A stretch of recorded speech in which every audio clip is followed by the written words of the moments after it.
ഈശോയിൽ പ്രിയപ്പെട്ടവരെ, നമ്മുടെ കർത്താവിൻ്റെ പീഡാസഹനങ്ങളെ ആഴത്തിൽ ധ്യാനിക്കുന്ന വലിയ നോമ്പിൻ്റെ ദിവസങ്ങളിലൂടെ നമ്മൾ കടന്നു പോവുകയാണല്ലോ.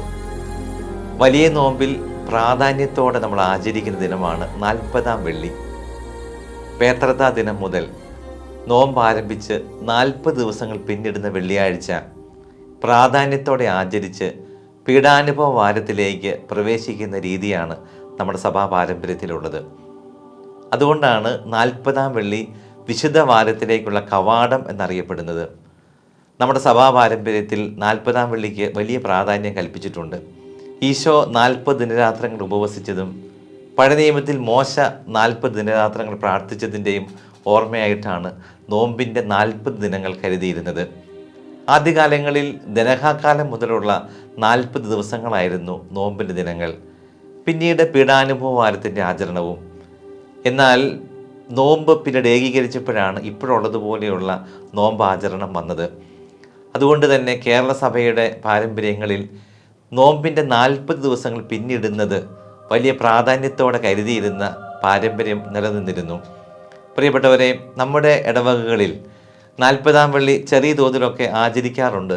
എങ്കിലും ഈ വർഷം മുതൽ തലശ്ശേരി അതിരൂപതയിൽ 40-ാം വെള്ളി കൂടുതൽ ദൈവജനത്തെ ഉൾപ്പെടുത്തിക്കൊണ്ട് ഒരു തീർത്ഥാടനമായി നമ്മൾ സംഘടിപ്പിക്കുകയാണ്. 2025 ജൂബിലി വർഷത്തിൽ തീർത്ഥാടനങ്ങൾ സംഘടിപ്പിക്കണമെന്ന് ഫ്രാൻസിസ് മാർപ്പാപ്പ ആഹ്വാനം ചെയ്തിട്ടുണ്ടല്ലോ. ഇതിനോടകം നമ്മുടെ അതിരൂപതയിൽ പല തീർത്ഥാടനങ്ങളും നമ്മൾ നടത്തി. എല്ലാ തീർത്ഥാടനങ്ങളിലൂടെയും വലിയ ആത്മീയ വളർച്ചയും ആത്മീയ ഉണർവ് സ്വന്തമാക്കാൻ നമുക്ക് സാധിച്ചു. വലിയ നോമ്പിൻ്റെ ദിനങ്ങളിൽ വിശുദ്ധ കുരിശിൻ്റെ പ്രാധാന്യം ഉയർത്തിപ്പിടിച്ചുകൊണ്ട് നമുക്ക് ഈ തീർത്ഥാടനത്തിൽ പങ്കുചേരാം.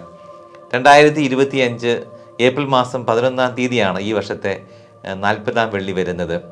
മേരിഗിരി, ചെറുപുഴ, തോമാപുരം 3 ഫൊറോനകളിലെ ദൈവജനത്തിൻ്റെ പ്രത്യേക പങ്കാളിത്തത്തോടെയാണ് ഈ 40-ാം വെള്ളിയുടെ തീർത്ഥാടനം സംഘടിപ്പിക്കുന്നത്. മേരിഗിരി ഫൊറോനയിലെ ദൈവജനം ഏപ്രിൽ മാസം 11-ാം തീയതി പെരിങ്ങാല പള്ളിയിൽ സംഗമിക്കുകയും തുടർന്ന് കുരിശിൻ്റെ വഴി പ്രാർത്ഥന ചൊല്ലി ചെറുപുഴയിലേക്ക് വൈകുന്നേരം 5:45 എത്തിച്ചേരും വിധത്തിൽ തീർത്ഥാടനം നടത്തുകയും ചെയ്യും. തോമാപുരത്തെയും ചെറുപുഴയിലെയും ഇടവകളിൽ നിന്നുള്ള ദൈവജനം തീർത്ഥാടനമായി അന്നേ ദിവസം വൈകുന്നേരം 5:45 ചെറുപുഴ ടൗണിനടുത്തുള്ള പാലത്തിൻ്റെ അടുത്ത് എത്തുന്നത് പോലെയാണ് ഉദ്ദേശിക്കുന്നത്. തുടർന്ന് തീർത്ഥാടകർ ഒരുമിച്ച് ചെറുപുഴ ടൗണിലൂടെ കുരിശിൻ്റെ വഴി പ്രാർത്ഥനകൾ ചൊല്ലി കരുണയുടെ ജപമാലയുടെ പ്രാർത്ഥനകൾ ചൊല്ലി തീർത്ഥാടനമായി ചെറുപുഴ സെൻറ്റ് മേരീസ് ഫൊറോന ദേവാലയത്തിലേക്ക് നീങ്ങും. വൈകുന്നേരം 7 മണിയോടുകൂടി ചെറുപുഴ സെൻറ്റ് മേരീസ് ഫൊറോന ദേവാലയത്തിൽ എത്തിച്ചേർന്ന് വിശുദ്ധ കുരിശിൻ്റെ വണക്കവും തുടർന്ന് അഭിവന്ദ്യ ജോസഫ് പാംപ്ലാനി പിതാവിൻ്റെ 40-ാം വെള്ളിയുടെ സന്ദേശത്തിന് ശേഷം തീർത്ഥാടനം സമാപിക്കും. പ്രിയപ്പെട്ടവരെ, മലയോര പ്രദേശത്തെ പ്രധാനപ്പെട്ട ഒരു പട്ടണമാണ് ചെറുപുഴ. ധാരാളം മനുഷ്യർ, എല്ലാ മതവിഭാഗങ്ങളുള്ളവർ വസിക്കുന്ന ഇടമാണ്.